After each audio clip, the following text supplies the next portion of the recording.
माओ का किरदार रहा है। जितने भी वली पैदा हुए उनके पीछे उनकी माओ का किरदार रहा है। हुजूर सैयदुना शेख अब्दुल कादिर जिलानी वली बने तो उनके पीछे उनकी माँ का किरदार था। शहंशाह हिंदुस्तान हुजूर ख्वाजा गरीब नवाज वली बने तो उनके पीछे उनकी माँ का किरदार रहा। हुजूर आला हजरत इमाम अहले सुन्नत वली बने तो उनके पीछे उनकी माँ का पूरा किरदार रहा। चाहे कोई भी इंसान हो, अरस्तु हो, सकरात हो, सिकंदर आजम हो या दूसरे अफराद हो या फिर अंबियाए किराम में जनाब इब्राहिम अलैहिस्सलाम हो, हजरत मूसा अलैहिस्सलाम हो, हजरत ईसा रूहुल्लाह अलैहिस्सलाम रदियल्लाहु ताला अन्हा हो या सैयदा खदीजातुल कुबरा रदियल्लाहु ताला अन्हा हो। आप इनकी जिंदगियों को देखिए, इन्होंने तश्कील मुआशरा में एक अहम रोल अदा किया है।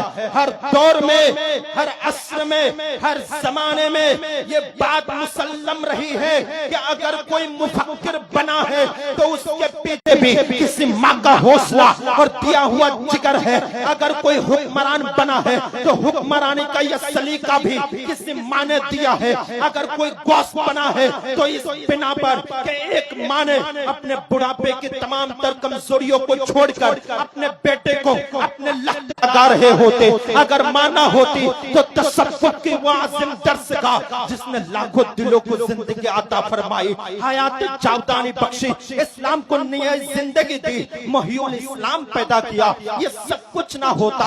अगर माँ ना होते तो आज ख्वाजा गरीब नवाज करोड़ों दिलों की धड़कन ना होते। अगर माँ ना होती तो ये सब कुछ ना होता। अगर माँ ना होती तो वो तमाम अफराद जिन्होंने जिंदगी में अपने माँ से कुछ सीखा है उनका किरदार ना होता।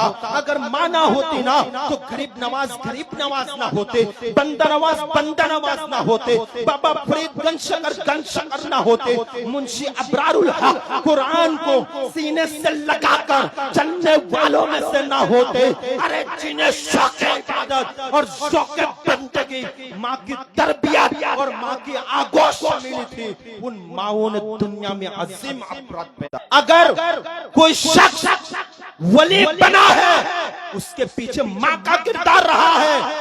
वो एक माँ ही थी जिसने मोहम्मद फातेह को पैदा किया है। वो एक माँ ही थी जिसने मोहम्मद बिन कासिम की तरबियत की है।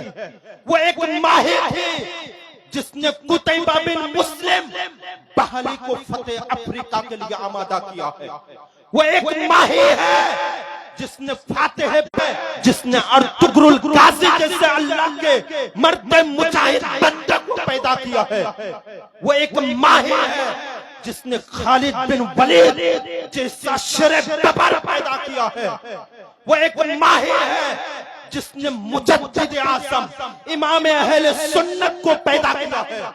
वो एक माँ ही है जिसने मुंशी अबरारुल हक जैसे सूफी बासफा को जन्म दिया है।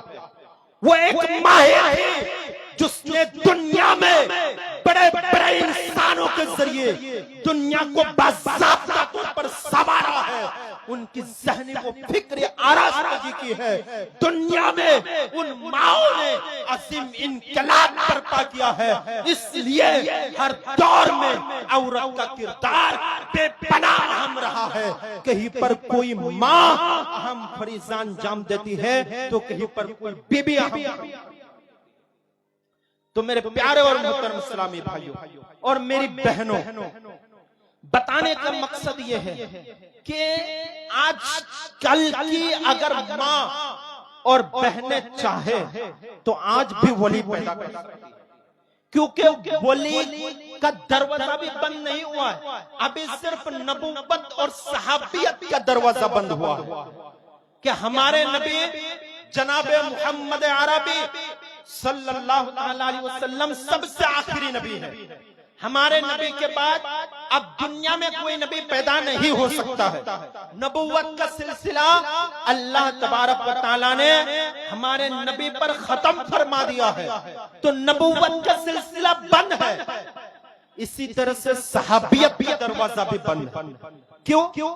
सहाबी किसे कहते हैं? सहाबी तो उसे ही कहते हैं ना जिसने ईमान की हालत में नबी आखिरुज़्ज़मा मक्की मदनी मुस्तफा सल्लल्लाहु ताला अलैहि वसल्लम का दीदार किया हो हयात ज़ाहिरी में, और ईमान ही की हालत में दुनिया से रुखसत हो, उसे सहाबी कहा जाता है।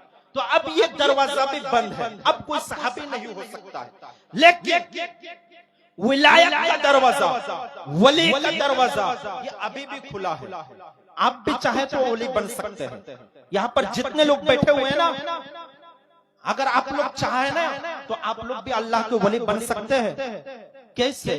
इबादत करके, नमाज पढ़ के, शरीयत के अहकाम की पाबंदी करके, गुनाहों से दूर रहकर, अगर आप इन तमाम चीजों से दूर रहेंगे और इल्म दीन हासिल करेंगे, इल्म दीन की दौलत से मालामाल होंगे, तो आज भी आप वली बन सकते हैं। लेकिन इसके पीछे माओ का किरदार आज़िम है, होता है। वो शरीयत के अहकाम की पाबंदी करने वाला नहीं होता है।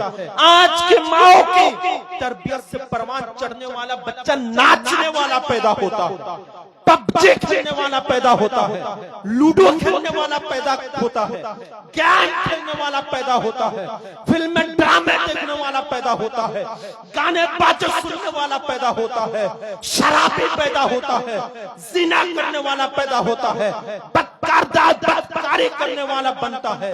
क्यों? क्योंकि माँ बाप खुद भी लगा हुआ है, वहीं पर बाप बैठा हुआ है, माँ भी बैठी हुई है, बहन भी मौजूद है, भाई भी है, बेटे भी है, पोते भी है, पोतिया भी है, सब लोग एक साथ बैठकर टीवी देख रहे हैं। अब उसमें तरह तरह के मनाजिर देखे जा रहे हैं, सीरियल देखे जा रहे हैं, ड्रामे देखे जा रहे हैं। अब उसमें बच्चा क्या क्या चीजें देखता है? एक छोटा सा बच्चा उसमें क्या देखता है कि एक मर्द एक बेहया औरत को टच कर रहा होता है, एक बेहया औरत को छू रहा होगा। अब जब बच्चा इन तमाम मनाजिर को देखेगा तो उसके जहन में ये सब चीजें बैठ जाएगा। जब बच्चा इन तमाम चीजों को देखेगा कि फिल्म में मैंने देखा था कि कोई नाच रहा था, हीरोइन नाच रहा था, तो अब वो बच्चा भी नाचने वाला ही पैदा होगा ना। अब की बच्चा फिल्म में, ड्रामे में, सीरियल में किसी को शराब पीता हुआ देखेगा तो अब वो बच्चा भी शराबी बनेगा। वो जिना क्यों बनता है? क्योंकि घर का माहौल ही ऐसा है, घर का मुआशरा ही ऐसा है कि बच्चों को अच्छी तरबियत नहीं दी गई है। और आज की माओ की तरबियत से परवान चढ़ने वाले बच्चों का हाल यह है। आज की माओ की तरबियत से परवान चढ़ने वाले बच्चों का हाल यह है कि जब शाम होती है तो बच्चा खुदा व रसूल का नहीं बल्कि फिल्म ड्रामे सुनता है, खुदा व रसूल का नाम नहीं सुनता है, फिल्मी गाने सुनता है, फिल्म की इंतहाई तकलीफ दे तस्वीरें देखता है। और आज अगर बच्चा बिगड़ रहा है, तबाह हो रहा है, बर्बाद हो रहा है, गुनाहों की तरफ माइल हो रहा है, शराब पीने की तरफ माइल हो रहा है, जुआबाजी की तरफ माइल हो रहा है, जिना की तरफ माइल हो रहा है, बदकिरदारी वाले पैदा होते हैं। और आजकल हजरत अफसोस की बात यह है कि कोई बच्चा, छोटा सा एक बच्चा अगर डांस नाच रहा हो ना तो इसमें माँ बाप खुश हो जाते हैं कि मेरा बच्चा नाच रहा है। माँ बाप खुश हो गए कि मेरा छोटा सा बच्चा, छोटी सी बच्चे नाच रही। कितनी शर्मनाक बात। बेटा नाच रहा है बच्चा और माँ बाप खुश है। माँ बाप खुश हो गए। जब खुश हो गए तो उन्होंने क्या किया? मोबाइल निकाला, वीडियो बनाना शुरू किया और वो video social media, Facebook, Instagram पर अपलोड कर दिया। कैसे भलाई की तरफ आएगा।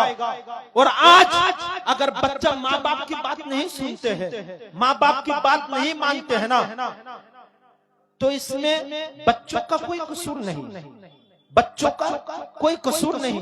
बहुत लोग परेशान है, मेरा बच्चा मेरी बात नहीं मानता, इसमें बच्चों का कोई कसूर नहीं, क्योंकि ये आप ही का कसूर था। और आज बच्चे जब बड़े होते हैं ना, बड़े होकर जो धक्के मार से आपको घर से निकाल देते हैं ना, इसमें भी बच्चों का कोई कसूर नहीं है, इसमें भी माँ बाप का कसूर है।